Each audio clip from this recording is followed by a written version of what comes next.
देखिए सर, इससे पहले लेक्चर में हमने शिफ्टिंग ऑफ कोऑर्डिनेट में शिफ्टिंग ऑफ ओरिजिन तक पढ़ा था।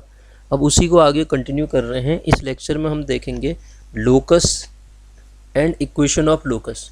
लोकस इक्वेशन, लोकस की इक्वेशन निकालना, मतलब कोई कंडीशन आपको दे रखी है, उसका पाथ का वैल्यू निकालना। तो इसके लिए करते क्या है, सबसे पहले जिसकी हमें इक्वेशन निकालनी है, मैं मेथड समझा रहा हूँ, हाँ, जिसकी हमें इक्वेशन निकालनी है उस पॉइंट को हम, किसी पॉइंट से पास होने वाली इक्वेशन पूछेगा ना, उस पॉइंट को हम एच, उसके कोऑर्डिनेट को हम एच कॉमा के कंसिडर कर लेते हैं। ठीक है, कोई पॉइंट ले लेते हैं हम कर्व में और उसके कोऑर्डिनेट को एच कॉमा के कंसिडर कर लेते हैं। उसके बाद कोई वेरिएबल है उसको एलिमिनेट कर लेते हैं। मान लेते हैं कोई वेरिएबल उसमें एस है या टी है, जो भी, उसको एलिमिनेट कर लेते हैं। फिर एलिमिनेट करने के बाद लास्ट में क्या करते हैं, एच की जगह पे हम एक्स से रिप्लेस कर देते हैं और y की जगह पे k से रिप्लेस कर देते हैं। तो जो आएगा वही हमारी रिक्वायर्ड इक्वेशन हो जाती है। ठीक है, अब जैसे ही आपको समझ में आएगा, देखिएगा यही क्वेश्चन दे रखा है, the sum of square of distance of a moving point from two fixed point a,0 and -a,0 is equal. दो फिक्स्ड पॉइंट से, मान लेते हैं वो दो फिक्स्ड पॉइंट क्या दे रखे हैं, a ऑफ a,0 और दूसरा पॉइंट क्या दे रखा है, b -a,0। तो ये क्या कहना चाह रहा है, sum of square of the distance from a moving point. कोई मूविंग पॉइंट होगा, मान लेते हैं जो मूविंग पॉइंट, मैंने क्या कहा, जो आपको कंसिडर करना है वो moving point P H comma के हमने कंसिडर कर लिया। इससे कोई पॉइंट आपका ए है और कोई पॉइंट बी है। ठीक है, इस पी पॉइंट से इसके डिस्टेंस का स्क्वायर और इसके डिस्टेंस का स्क्वायर कांस्टेंट दिया है उसने। ठीक है, हमने वो पॉइंट क्या कंसिडर किया, पी एच कॉमा के कंसिडर किया। अकॉर्डिंग टू क्वेश्चन उसने वो जो डिस्टेंस कांस्टेंट और उसको नाम भी दिया है 2c² के बराबर है। तो आपको निकालना है find equation of its locus. उसका लोकस क्या होगा निकालना है। कोई मूविंग पॉइंट है, उससे दो फिक्स्ड पॉइंट ए और बी दे रखे हैं, उनके बीच की दूरी के स्क्वायर का सम जो है वो किसी कांस्टेंट क्वांटिटी 2c² के बराबर है। तो पाथ निकालना है। तो आप जानते हैं उसने जो दे रखा है वो ये दे रखा है, पी ए का whole square plus P B का होल स्क्वायर, पी बी का होल स्क्वायर बराबर क्या दे रखा है, बराबर आपको दे रखा है 2c²। 2c²। ठीक है, किसी फिक्स्ड पॉइंट से डिस्टेंस कांस्टेंट है। वैसे अगर हमने पढ़ा था ना, दो फिक्स्ड पॉइंट दे रखी, उनकी चलो निकालते हैं, हमें लास्ट में पता चल जाएगा ये है क्या करके। ठीक है, पी ए की डिस्टेंस कैसे निकालोगे, दो पॉइंट के बीच की दूरी निकालने का तरीका बताया था। ए के कोऑर्डिनेट क्या दे रखे हैं उसने, a,0 और b के कोऑर्डिनेट क्या दे रखे हैं, -a,0। वैसे देखो ये इस तरीके का हो सकता था। माना अगर p क्या है मुझे पता नहीं है, वो अभी हम बाद में हम डिस्कस करेंगे। अगर ये a,0 है, a,0 का मतलब क्या हुआ, x एक्सिस में a,0 और ये आपका है -a,0। तो कहता है इसकी डिस्टेंस और इसकी डिस्टेंस का स्क्वायर कांस्टेंट है। निकालो फिर इसको, पी ए का स्क्वायर कितना आएगा, पी ए मतलब एच, दो पॉइंट के बीच की डिस्टेंस, एच -a का होल स्क्वायर प्लस के -0 का होल स्क्वायर प्लस, ये तो पी ए स्क्वायर आ गया, प्लस पी बी स्क्वायर। देखो पी बी स्क्वायर कितना आएगा, पी क्या है एच कॉमा के, तो वो भी हो जाएगा आपका एच माइनस, एक माइनस है ना, ये वाला माइनस है, पी बी, ये हमने ए कंसिडर कर रखा है, बी कंसिडर कर रखा है। तो कितना हो जाएगा, एच माइनस ए मतलब एच प्लस ए का होल स्क्वायर। दो पॉइंट के बीच की डिस्टेंस कैसे निकलती है, अगर एक के कोऑर्डिनेट एच कॉमा के, दूसरे के कोऑर्डिनेट a,0 हैं, तो उनके बीच की दूरी के लिए कल इससे पहले लेक्चर में बताया था हमने, एच -a का होल स्क्वायर प्लस के -0 का होल स्क्वायर होगा। लेकिन डिस्टेंस का जब स्क्वायर कर दिया, यहाँ स्क्वायर किया गया है, तो फिर प्लस कितना होगा, के -0 का होल स्क्वायर बराबर 2c², ये गिवन है। अब आप इसको खोलो तो कितना आएगा, h² plus a² -2ah plus k² plus इसका देखो h² plus a² plus 2ah plus k² बराबर 2c²। 2ah कट जाएगा, h² क्या हो जाएगा, 2h² प्लस 2k², k² एक ही है, के स्क्वायर दो हैं देखो, ये प्लस 2k² और a स्क्वायर 2a² आएगा, उस कांस्टेंट वाले को उस साइड ले जा लेता हूँ मैं, 2c² माइनस 2a² हो जाएगा, 2 काट दो तो क्या मिला, h² प्लस k² बराबर c² माइनस a²। ख़त्म कहानी। तो ये अब इसके बाद क्या करते हैं, कहा था हमने सब कुछ निकाल लिया, इसके बाद हम रिप्लेस कर देते हैं h को x से, x² प्लस y² बराबर यहाँ पे कांस्टेंट c² माइनस a²। आपको दिख रहा होगा ये किसकी इक्वेशन है, x² प्लस y²। लोकस ये पाथ जो कह रहा था उसका लोकस ये हो गया सर, ठीक है, वो जो पाथ हमसे पूछा गया था वो लोकस हो गया। अगर आप कहें तो इसको ऐसा भी लिख सकते हैं ना, x माइनस 0 का whole square plus y minus 0 का होल स्क्वायर बराबर under root of c² minus a² का होल स्क्वायर भी लिख सकते हैं। तो ये किसकी इक्वेशन होती है, जानी पहचानी इक्वेशन है, बताइए, सर्किल की इक्वेशन जिसका सेंटर कहाँ पे है, ओरिजिन पे है। आपसे पूछेगा ना वो लोकस, ये एग्जाम में आपको दिया होगा ऑप्शन में ये, ठीक है, ये ऑप्शन दिया होगा, हो सकता है वो सर्कल पूछ, ये क्या कोऑर्डिनेट किसके बन रहे हैं वो भी पूछे तो हम वो भी निकाल लेंगे, ठीक है सर। आइए आगे बढ़ते हैं, आगे क्या कहना चाह रहा है देखते हैं। एक और क्वेश्चन है, ये लोकस का ही क्वेश्चन लिया हमने। क्वेश्चन क्या कह रहा है, a rod of length L slide its end on coordinate axis. L length की रॉड है, कोऑर्डिनेट एक्सिस में स्लाइड कर रही है वो, ठीक है, end on the coordinate axis, उसके एंड पॉइंट कोऑर्डिनेट एक्सिस पे हैं।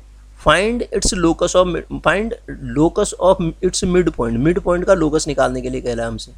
देखो सर ये क्या है, समझते हैं इसको, ये x एक्सिस है और ये आपको दे रखा है y एक्सिस।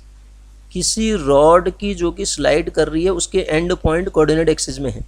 कोऑर्डिनेट एक्सिस में मतलब मान लेते हैं ये पॉइंट है B। अब आप बताओ इसके कोऑर्डिनेट क्या होंगे, 0, B होंगे, क्योंकि y एक्सिस में पॉइंट है। यहाँ ये पॉइंट क्या है A, इसके कोऑर्डिनेट क्या मान लिए आपने, A, 0 मान लिए। अब हमें मिड पॉइंट के कोऑर्डिनेट क्या दिया है, and coordinate find the it's locus of its mid point. Mid point घूमेगा तो क्या बनाएगा वो बताना है। मिड पॉइंट हमने क्या मान लिया, h, k कंसिडर कर लिया, यही कंसिडर करते बताया था आपको। मिड पॉइंट के कोऑर्डिनेट क्या होगी, ये होगी। अब सर आप जानते हैं वो जो मिड पॉइंट आपने कंसिडर कर रखा है, कैसा कंसिडर कर रखा है, P ऑफ h, k। तो मिड पॉइंट के कोऑर्डिनेट एक्चुअल में होते क्या है, h बराबर क्या होगा बताइए, a प्लस 0/2 और k बराबर क्या हो जाएगा, 0 प्लस b/2। हमारे पास कोऑर्डिनेट तो आ गए, ये कितना है, ये जो वैल्यू आई h की a/2 आई और k की b/2 आई। अब इसको हमें सिंप्लीफाई करके इक्वेशन बनानी है। तो अब हम क्या लगा सकते हैं इसमें, देखो ये O, अगर इसको मैं ओरिजिन मानता हूँ O, तो आप देखो ये पाइथागोरस थ्योरम लग जाएगी इसमें। ट्राइंगल OAB में आप क्या लगा सकते हो बताओ, AB का स्क्वायर जो होगा, कर्ण का स्क्वायर बराबर क्या होगा, AO का स्क्वायर प्लस OB का स्क्वायर, यही होगा, हाँ या ना। पाइथागोरस थ्योरम लगा दी मैंने। AB का स्क्वायर मतलब कितना है, AB की डिस्टेंस, AB का स्क्वायर निकालो, AB का स्क्वायर कितना आएगा, ये कोऑर्डिनेट दे रखे ना, अंडर रूट ऑफ, बताइए आप, a माइनस 0 का होल स्क्वायर, a माइनस 0 का whole square plus 0 minus b का होल स्क्वायर, इस पूरे का स्क्वायर। AB हमने निकाला ना बराबर AO की डिस्टेंस ऐसे ही बताओ कितना आ जाएगा, ये आपको कितना मिलेगा, 0 प्लस a स्क्वायर हो गया। और आपके पास अगला फॉर्मेट क्या मिल रहा है, AB की डिस्टेंस तो सर इसने दे रखी है ना, ए रॉड ऑफ लेंथ L दे रखी है, मैं तो ये क्यों लगा रहा हूँ, ये यहाँ ध्यान दो, ए रॉड ऑफ लेंथ L दे रखी, AB की लेंथ तो L दे रखी, तो उसको क्या लिखूंगा, L स्क्वायर बराबर राइट हैंड साइड में क्या आएगा, A स्क्वायर ये मिलेगा प्लस B स्क्वायर ये मिलेगा। समझ रहे हैं आप, A square plus B square मिलेगा, ये A square plus B square, क्योंकि ये डिस्टेंस कितनी आएगी, अंडर रूट ऑफ, देखो इसकी डिस्टेंस निकालो, 0 माइनस A का होल स्क्वायर प्लस 0 माइनस 0 का होल स्क्वायर, मतलब A स्क्वायर का अंडर रूट A आ गया है, उसका स्क्वायर करना था तो A स्क्वायर हो गया। इसी प्रकार ये वाली क्या हो जाएगी, B स्क्वायर हो जाएगी। अब जरा सा हम अपने उससे इसको ज़रा डिस्कस करना चाहें तो हमने क्या, h का मान यहाँ से देखो ये आया, ये यहाँ से हमारे पास A की वैल्यू कितनी है, एल स्क्वायर बराबर ए की वैल्यू क्या है, एच और के टर्म्स में लिखनी पड़ेगी ना मेरे को। ए की वैल्यू कितनी है 2h का स्क्वायर प्लस बी की वैल्यू कितनी है, बी की वैल्यू 2k का होल स्क्वायर। तो जब आप इसको सॉल्व करोगे तो आप पाओगे कि ये आ रहा है एल स्क्वायर बराबर 4 time H square plus 4 time के स्क्वायर, यही तो मिल रहा है। तो अब आप देखो इसको कैसे लिखते हैं, एच और के को कंपेयर करा देते हैं हम। एच और के को कंसीडर एक्स मान लेते हैं, 4x square plus 4y square बराबर एल स्क्वायर। तो मिड पॉइंट के कोऑर्डिनेट क्या हो जाएंगे, हमेशा ये आ जाएंगे। जो इस तरीके से स्लाइड कर रहा है कोऑर्डिनेट एक्सिस में, उसके मिड पॉइंट के कोऑर्डिनेट आपको निकालने के लिए कहा था। तो मिड पॉइंट के कोऑर्डिनेट सर कितने हो जाएंगे, ये हो जाएंगे। समझ रहे हैं आप मेरी बात को। आगे देखते हैं, देखिए अगला क्या कह रहा है। अब देखिए हाँ, आगे हम देखते हैं, अगला क्वेश्चन करते हैं। अगला क्वेश्चन यहाँ पे आते हैं। देखिए अगला क्वेश्चन क्या है, ये है अगला क्वेश्चन, इसको भी समझते हैं। If the coordinate of variable point P, P कोई वेरिएबल पॉइंट है, उसके कोऑर्डिनेट दे रखे हैं a cos theta b sine theta, ठीक है, where theta is variable quantity, then find the locus of point P. P कोई भी पॉइंट होगा, ठीक है। पी का लोकस हम मान लेते हैं अकॉर्डिंग टू क्वेश्चन ही तो दे रखा है। पी का कोऑर्डिनेट हम मान लेते हैं, पी के कोऑर्डिनेट क्या है, जो वेरिएबल पॉइंट है एच कॉमा के है। अकॉर्डिंग टू डेफिनेशन उसके वैल्यू क्या दे रखी है, एच की वैल्यू दे रखी है ए कॉस थीटा और के की वैल्यू क्या दे रखी है, बी साइन थीटा। तो हम एक काम करते हैं, यहाँ से तो हमें साफ पता चल रहा है ना, a h square plus k square जब हम करेंगे तो हमें मिलेगा a square cos square theta plus a square cos square theta plus, यहाँ से हम अगर वैल्यू निकालें तो इससे कुछ बनेगा। एक काम करते हैं, यहाँ से कॉस थीटा का वैल्यू निकाल लेते हैं पहले, तब जाके करेंगे ना। कॉस थीटा की जब वैल्यू निकालेंगे तो एच अपॉन ए, साइन थीटा की जब वैल्यू निकालेंगे के अपॉन बी, क्योंकि वो अलग अलग ए और बी दे रखे ना, ए और बी की जगह पे ए दिया होता तब तो सॉल्व हो जाता। अब हम जानते हैं कि cos square theta plus sine square theta जो होता है वो 1 के बराबर होता है। यहाँ से कॉस स्क्वायर थीटा कितना आएगा, H square upon a square plus k square upon b square. यहाँ क्या हुआ 1, राइट हैंड साइड में क्या हुआ H square upon a square plus k square upon b square, ठीक है सर। तो अब आप लास्ट में क्या रिप्लेस कर देते हैं, कहा था मैंने एच को एक्स से और दूसरी को के से रिप्लेस करो। तो इक्वेशन क्या आएगी, देखो x square upon a square plus y square upon b square बराबर 1। तो कोई वेरिएबल पॉइंट इस तरीके से मूव कर रहा है, उसकी आपको इक्वेशन निकालनी थी। तो इक्वेशन क्या मिल गई, देखो x square upon a square plus y square upon b square बराबर 1। ये लोकस मिल गया। आपसे लोकस पूछा गया ना था ना, पाथ पूछा गया था या लोकस पूछा गया था, तो उसकी इक्वेशन ही आ गई आपके पास, ठीक है सर। अगला क्वेश्चन क्या कह रहा है हमसे, देखिएगा। अब यहाँ पे ये क्वेश्चन अच्छा है, ये क्या कहना चाह रहा है इसको समझने की कोशिश करते हैं हम। देखिएगा ये क्वेश्चन क्या कहना चाह, find the locus of foot of perpendicular, foot of perpendicular, find the locus of foot of perpendicular from the point 0 0 0 0 से डाला गया फुट ऑफ परपेंडिकुलर किस पे, एक वेरिएबल लाइन पे डाला गया है। कोई वेरिएबल लाइन है थ्रो जो कि 2,1 से पास हो रही है। देखो सर ये एक वेरिएबल लाइन है जो कि पास हो रही है। यहाँ पे मैं पॉइंट ले लेता हूँ 2,1, एक्स एक्सिस में डिस्टेंस 2 है और ये 1 है। तो अगर ओरिजिन से इसको मिला दें तो एक तो ये बन जाएगा। अब हमें फुट ऑफ परपेंडिकुलर किसका निकालना है, ओरिजिन से किसी पॉइंट पे पी पॉइंट पे आपने फुट डाला, ये परपेंडिकुलर मतलब इसके बीच का एंगल 90 होगा। आपने एक फुट ऑफ परपेंडिकुलर पी डाल दिया, पी के कोऑर्डिनेट ले लिए, उसी की इक्वेशन निकालनी है मुझे। हमें क्या करनी है, इसी पी की इक्वेशन निकालनी है फुट ऑफ परपेंडिकुलर के।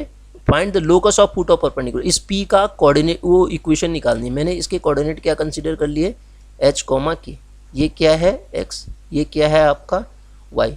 तो जब मैंने इसके कोऑर्डिनेट एच कॉमा के कंसीडर किए तो अब ये पिक्चर तो बन गई। यहाँ पे आप इसका यूज़ कर सकते हैं, ट्राइंगल बन रहा है जो, अगर आप चाहें तो इस ट्राइंगल का यूज़ कर सकते हैं ना, ये जो ट्राइंगल बनेगा ये, ठीक है, इस ट्राइंगल का यूज़ कर सकते हैं यहाँ पे, ठीक। पाइथागोरस थ्योरम लगा के अगर ज़रूरत पड़ेगी तो इसका यूज़ कर लेंगे हम। अब देखिए फिर सॉल्व करते हैं हम, कैसे क्वेश्चन को सॉल्व करेंगे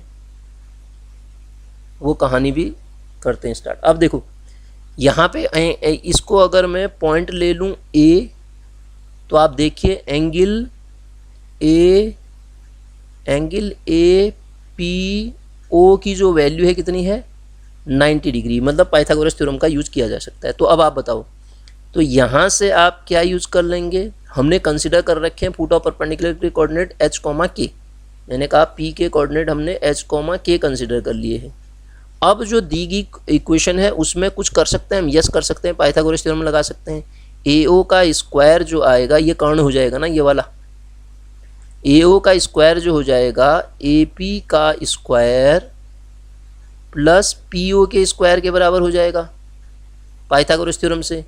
तो अब ए ओ का स्क्वायर निकालो, ए ओ का स्क्वायर कितना होगा 2 माइनस 0 का होल स्क्वायर प्लस 1 माइनस 0 का होल स्क्वायर जो हो जाएगा वो किसके बराबर हो जाएगा, यहाँ से देखो हमने ए पी कौन सी है, ये वाली डिस्टेंस, कैसे निकालूं, h माइनस 2 का होल स्क्वायर प्लस के माइनस 1 का होल स्क्वायर प्लस ये स्क्वायर, ये निकालनी चाहिए डिस्टेंस, अंडर रूट हट गया ना, स्क्वायर कर दिया, फिर इसके बीच की डिस्टेंस कितनी आ जाएगी h माइनस 0 का होल स्क्वायर, क्योंकि इसके कोऑर्डिनेट आप जानते हैं ना 0 0 होते हैं, प्लस के माइनस 0 का होल स्क्वायर। तो आप देखिए यहाँ से आपके पास क्या मिला 4 प्लस 1 राइट हैंड साइड से H square plus 4 minus 2h मतलब 4h यहाँ से plus k square plus 1 minus का 2k plus H square plus k square. ठीक है सर, सिंप्लीफाई कर लो फिर इसको, H square plus k square, H square plus k square 2h square plus एक एच स्क्वायर ये है, एक एच स्क्वायर ये है, एक के स्क्वायर ये है, एक के स्क्वायर ये है, तो ये 2h square plus 2k square लिख देता हूँ मैं इसको, 2h स्क्वायर 2k स्क्वायर, फिर और h 4h ये है और कहीं पे h और आ रहा है, फॉर्मूला सही लिखा ना हमने, h माइनस 2 का होल स्क्वायर, और h तो कहीं नहीं आ रहा है, तो ये हमें मिला 4h ना, यस, माइनस का 4h मिला, ये भी कैंसिल हो गया, ये भी कैंसिल हो गया, ये भी कैंसिल हो गया, ये सब कैंसिल हो गया, माइनस का 2h। अब कांस्टेंट क्वांटिटी कितनी है 4, एक 5 यहाँ है, 5 यहाँ है, ठीक है, माइनस का 2k होगा सर, माइनस का 2k बराबर 0, क्योंकि 5 से 5 कट गया ना। अब इसमें से 2 कॉमन ले लो, तो आप देख रहे होगे H square plus k square minus 2h minus के, माइनस 2h माइनस के बराबर 0, क्योंकि जो कॉमन लोगे वो तो 0 होगा नहीं। ये हमारे पास अब, अच्छा अब रिप्लेस कर दो आप किसको, h को रिप्लेस कर देते हैं x से और k को रिप्लेस कर देते हैं y से, तो आप पाओगे इक्वेशन क्या आ जाएगी, x square plus y square minus 2x minus y बराबर 0। This is the path of h, वो p पॉइंट जो फुट ऑफ परपेंडिकुलर है उसका जो लोकस होगा या जो पाथ होगा उसकी इक्वेशन क्या हो जाएगी सर, ये हो जाएगी। वही तो कह रहा था, जो पाथ होगा उसका, उसकी इक्वेशन निकालो कह रहा था वो, ठीक है। अच्छा जी, उसके बाद और कोई क्वेश्चन है, देखते हैं इसमें 23, ये है एक क्वेश्चन, और ये क्वेश्चन क्या कह रहा है, the sum of square of the distance of a moving point from fixed point a, 0 minus a, 0 is equal to a constant quantity 2c square. ये तो करा दिया हमने, ये क्वेश्चन तो कर लिया सर, सम ऑफ, ये क्वेश्चन कर नहीं लिया हमने, ये पहला ही तो क्वेश्चन था, sum of square of the distance, ये तो कर लिया। अब ये दोबारा क्यों लिख दिया होगा, मेरी समझ में नहीं आ रही बात। और कोई क्वेश्चन तो नहीं है ना इसमें, कोई छूटा तो नहीं, ये तो कर लिया हमने। पहला क्वेश्चन तो यही किया था शायद, हाँ पहला क्वेश्चन यही था हमारा। ठीक है, बस इतना ही क्वेश्चन है, तो इतना करते हैं इसको।